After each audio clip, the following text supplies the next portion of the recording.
Hello welcome to ಸುಜೀಸ್ ವಿಚಾರ YouTube channel. ಎಲ್ಲರೂ ಹೇಗಿದ್ದೀರಾ ಫ್ರೆಂಡ್ಸ್? ಐ ಹೋಪ್ ಎಲ್ಲರೂ ಚೆನ್ನಾಗಿದ್ದೀರಾ ಅಂತ ಅಂದ್ಕೊಂಡಿದ್ದೀನಿ. ನಾನು ಕೂಡ ತುಂಬಾ ಚೆನ್ನಾಗಿದ್ದೀನಿ.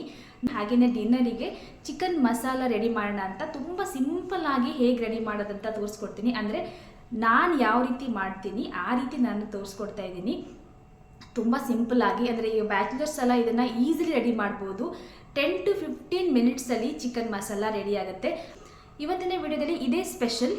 ಹಾಗೆಯೇ ಯಾರೆಲ್ಲ ನನ್ನ ಚಾನಲ್ ಸಬ್ಸ್ಕ್ರೈಬ್ ಮಾಡಿಲ್ಲ ಪ್ಲೀಸ್ ನನ್ನ ಚಾನಲನ್ನು ಸಬ್ಸ್ಕ್ರೈಬ್ ಮಾಡ್ಕೊಳ್ಳಿ. ಫಸ್ಟು ಒಂದು ಬಾಣಲೆ ಇಟ್ಟೆ. ಬಾಣಲೆ ಕಾದ ನಂತರ ಇದಕ್ಕೆ ನಾನು ಒಂದು 2 ಚಮಚದಷ್ಟು, 2 ರಿಂದ 3 ಚಮಚ, ಜಾಸ್ತಿನೇ ಹಾಕ್ಬೋದು, ತೆಂಗಿನ ಎಣ್ಣೆ ಹಾಕ್ತಾಯಿದ್ದೀನಿ. ತೆಂಗಿನ ಎಣ್ಣೆ ಜಾಸ್ತಿ ಯೂಸ್ ಮಾಡ್ತೀವಿ ಊರಲ್ಲಿ. ತೆಂಗಿನ ಎಣ್ಣೆ ಹಾಕ್ದೇ ಏನೂ ಮಾಡಲ್ಲ ಆ್ಯಕ್ಚುಲಿ.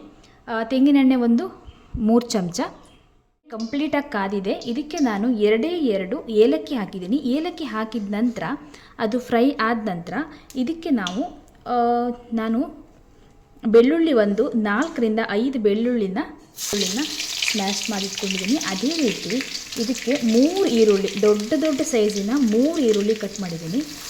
ಇದನ್ನು ಹಾಕಿಬಿಟ್ಟು ಚೆನ್ನಾಗಿ ಫ್ರೈ ಮಾಡೋಣ.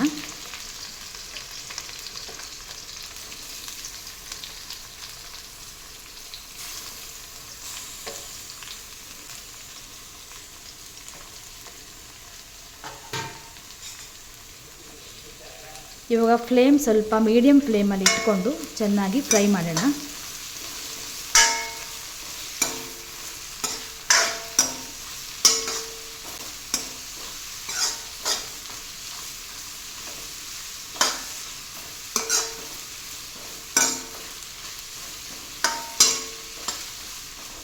ಈರುಳ್ಳಿ ಮಾತ್ರ ಸ್ವಲ್ಪ ಕಂದು ಬಣ್ಣ ಬರೋ ತನಕ ಇದನ್ನು ಫ್ರೈ ಮಾಡಬೇಕು. ಈರುಳ್ಳಿ ಚೆನ್ನಾಗಿ ಫ್ರೈ ಆಗಬೇಕು. ಇವಾಗ ಈರುಳ್ಳಿ ಸ್ವಲ್ಪ ಬ್ರೌನಿಷ್ ಕಲರ್ ಬಂದಿದೆ. ಇಷ್ಟು ಕರೆಕ್ಟಾಗಿ ಬ್ರೌನಿಷ್ ಕಲರ್ ಬರಬೇಕು. ಇಲ್ಲಿ ನಾನು 3 ರಿಂದ 4 ಹಸಿಮೆಣಸು, ಇಲ್ಲಿ ಹಸಿಮೆಣಸು ಏನಿದೆ ಇದು ತುಂಬ ಖಾರ ಏನಿಲ್ಲ, ಖಾರ ಕಡಿಮೆ ಇದೆ, ಅದಕ್ಕೋಸ್ಕರ ನಾನು 4 ಹಸಿಮೆಣಸು ತೊಗೊಂಡಿದ್ದೀನಿ. ಖಾರ ಕಡಿಮೆ ಇದ್ದರೆ ಒಂದು 2 ರಿಂದ 3 ಸಾಕಾಗುತ್ತೆ. 4 ಹಸಿಮೆಣಸು ಹಾಕ್ಕೊಂಡಿದ್ದೀನಿ. ಎಲ್ಲ ಮಿಕ್ಸ್ ಮಾಡಿಕೊಂಡು ಫ್ರೈ ಮಾಡ್ಕೊಳ್ಳೋಣ.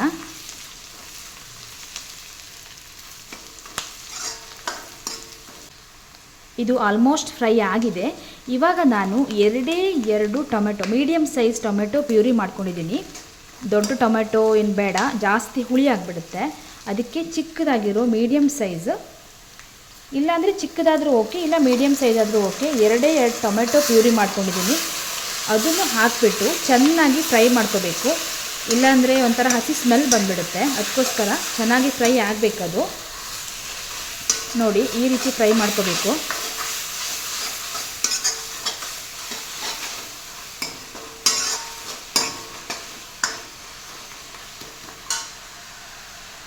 ನೋಡಿ, ಇವಾಗ ಸ್ವಲ್ಪ ನೀರು ಆ್ಯಡ್ ಮಾಡ್ಕೊತಾ ಇದ್ದೀನಿ. ಚೆನ್ನಾಗಿ ಫ್ರೈ ಮಾಡ್ಕೊಳ್ಳೋಣ.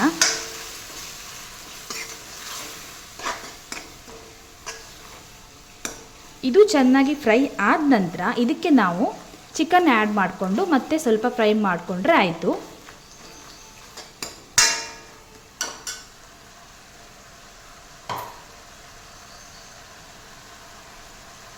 ಆಲ್ಮೋಸ್ಟ್ ಫ್ರೈ ಆಗಿದೆ. ಇದಕ್ಕೆ ನಾನು 1 kg 200 ಗ್ರಾಮ್ಸ್ ಚಿಕನ್ ಇದೆ. 1 kg 200 ಗ್ರಾಮ್ಸ್ ಆಗುವಷ್ಟು ಚಿಕನನ್ನು ಆ್ಯಡ್ ಮಾಡ್ತಾಯಿದ್ದೀನಿ.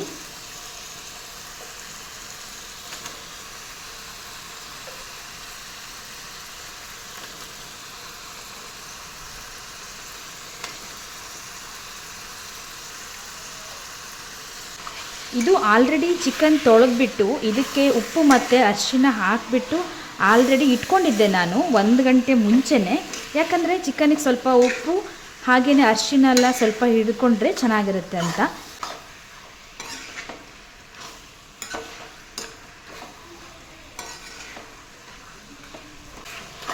ಇದು ಚೆನ್ನಾಗಿ ಫ್ರೈ ಆಗಿದೆ. ಇವಾಗ ಒಂದು ಪ್ಲೇಟನ್ನು ಮುಚ್ಚಿಟ್ಬಿಟ್ಟು ಚೆನ್ನಾಗಿ ಬೇಯಲಿ.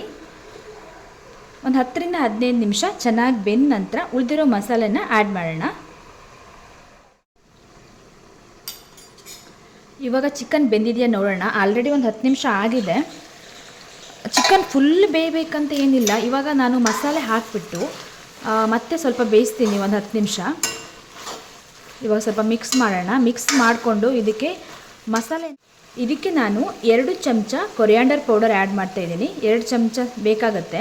ಸ್ವಲ್ಪ ಮಸಾಲೆ ಕೊರಿಯಾಂಡರ್ ಪೌಡರ್ ಜಾಸ್ತಿನೇ ಹಾಕಬೇಕಾಗತ್ತೆ, ಚೆನ್ನಾಗಿರುತ್ತೆ ಫ್ಲೇವರು, ಅದಕ್ಕೋಸ್ಕರ. ಅರ್ಧ ಚಮಚ ಜೀರಾ ಪೌಡರು,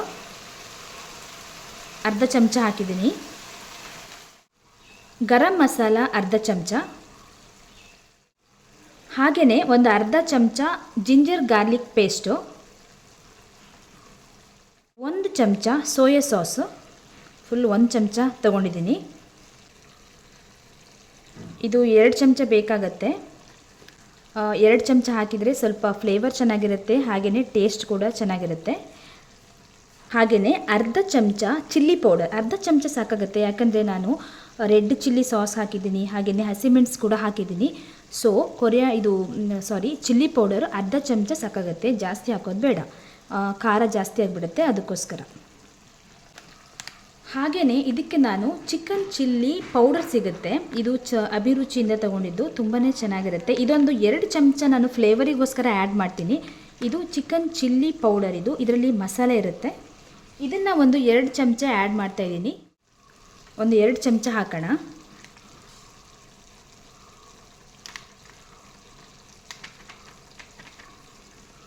ನೋಡಿ 2 ಚಮಚ ತಗೊಂಡೆ. ಚಿಕನ್ ಚಿಲ್ಲಿ ಪೌಡರ್, ಇದು readymade powder, chicken chilli powder.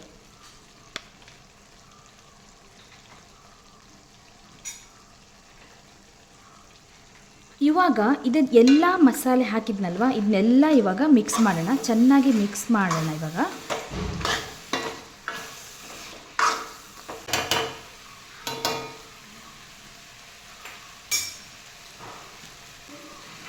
ಇದಕ್ಕೆ ನಾನು 1 ಲೋಟ ನೀರು ಆ್ಯಡ್ ಮಾಡ್ತಾಯಿದ್ದೀನಿ.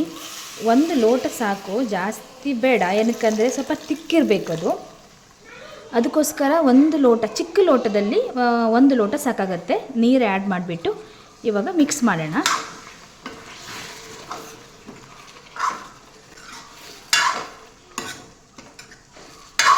ನೋಡಿ ಈ ಥರ ಆಯ್ತು. ಇವಾಗ ಸ್ವಲ್ಪ ನೀರಾಗಿದೆ, ತೆಳ್ಳಗಾಗಿದೆ. ಒಂದು 5 ರಿಂದ 10 ನಿಮಿಷ ಕುದ್ದಿದ ನಂತರ ದಪ್ಪ ಆಗುತ್ತೆ, ತಿಕ್ಕಾಗಿ ಬರುತ್ತೆ ಗ್ರೇವಿ. ನೋಡಿ ಈ ಥರ ಬಂದಿದೆ ನೋಡಿ.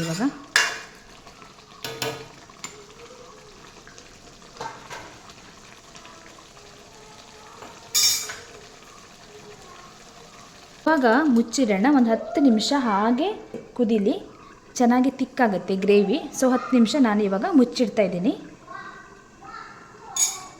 5 ರಿಂದ 10 ನಿಮಿಷ ಆಗಿದೆ, ಸಾಕಾಗುತ್ತೆ. ಒಂದು 10 ನಿಮಿಷ ಬಿಸಿ ಮಾಡಿದರೆ ಸಾಕಾಗುತ್ತೆ, ಆವಾಗಲೇ ಬೆಂದಿದೆ ಅಲ್ವಾ. ಸೊ ಇವಾಗ ನೋಡಿ ಈ ಥರ ಆಗಿದೆ, ಸ್ವಲ್ಪ ದಪ್ಪ ಆಗಿದೆ, ತಿಕ್ಕಾಗಿದೆ ನೋಡಿ ಗ್ರೇವಿ. ಸಾಕು, ಇಷ್ಟಾದರೆ ಸಾಕು. ಇದನ್ನು ನೀವು ಅನ್ನಕ್ಕೆ, ಚಪಾತಿಗೆ, ಹಾಗೆ ರೋಟಿಗೆ ಎಲ್ಲಕ್ಕೂ ಮಾಡ್ಕೊಂಡು ತಿನ್ಬೋದು. ತುಂಬಾ ಈಸಿಯಾಗಿ ಮಾಡ್ಬೋದು. ಒಂದು 15 ರಿಂದ 20 ನಿಮಿಷದಲ್ಲಿ ಮಾಡಿ ಮುಗಿಸ್ಬೋದು ಇದನ್ನು. ಒಂದು ಸ್ವಲ್ಪ ಸೋಂಪು ಕಾಳು ಫ್ಲೇವರ್ಗೆ ಆ್ಯಡ್ ಮಾಡ್ತಾಯಿದ್ದೀನಿ. ಫ್ಲೇವರ್ ಚೆನ್ನಾಗಿರುತ್ತೆ, ಒಂಥರ ಪರಿಮಳ ಇಷ್ಟ ಆಗುತ್ತೆ ಅದು. ಅದನ್ನು ಹಾಕಿಬಿಟ್ಟು ಮಿಕ್ಸ್ ಮಾಡೋಣ. ಇವಾಗ ರೆಡಿಯಾಗಿದೆ ಚಿಕನ್ ಚಿಲ್ಲಿ ಮಸಾಲ. 10 ರಿಂದ 15 ನಿಮಿಷದಲ್ಲಿ ರೆಡಿ ಮಾಡ್ಬೋದು. ತುಂಬಾ ಸುಲಭ ಇದು ಮಾಡೋಕ್ಕೆ. 10 ರಿಂದ 15 ನಿಮಿಷದಲ್ಲಿ ರೆಡಿ ಆಗುತ್ತೆ, ಪಟಾಪಟ್ ಅಂತ ಮಾಡ್ಬೋದು, ಜಾಸ್ತಿ ಏನು ಟೈಮ್ ಬೇಕಾಗಿರಲ್ಲ. ನೋಡಿ ಈ ಥರ ಬರುತ್ತೆ.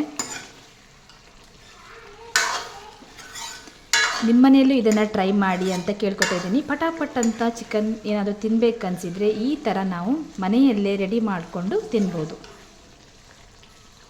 ಏನು ಗ್ರೈಂಡ್ ಮಾಡೋದು ಅದೇನು ಪ್ರೊಸೆಸ್ ಇಲ್ಲ, ತುಂಬಾ ಸಿಂಪಲ್ಲಾಗಿ ರೆಡಿ ಮಾಡೋದು. ಆಯಿತು, ಆಲ್ಮೋಸ್ಟ್ ಮುಗಿದಿದೆ. ಇವಾಗ ನಾನು ಫ್ಲೇಮ್ ಆಫ್ ಮಾಡ್ತಾಯಿದ್ದೀನಿ. ಸೊ ಈ ರೀತಿ ರೆಡಿ ಮಾಡ್ಕೊಳ್ಳಿ ಚಿಕನ್ ಚಿಲ್ಲಿ ಮಸಾಲ. ಹಾಗೆಯೇ ನೋಡಿ ನಾನಿವಾಗ ಸರ್ವ್ ಮಾಡ್ತಾಯಿದ್ದೀನಿ. ತುಂಬಾ ಸಿಂಪಲ್ಲಾಗಿ ಮಾಡ್ಬೋದು. ನಾವೊಂದು 15 ರಿಂದ 20 ನಿಮಿಷದಲ್ಲಿ ಇದನ್ನು ರೆಡಿ ಮಾಡ್ಬೋದು, ತುಂಬಾ ಚೆನ್ನಾಗಿರುತ್ತೆ.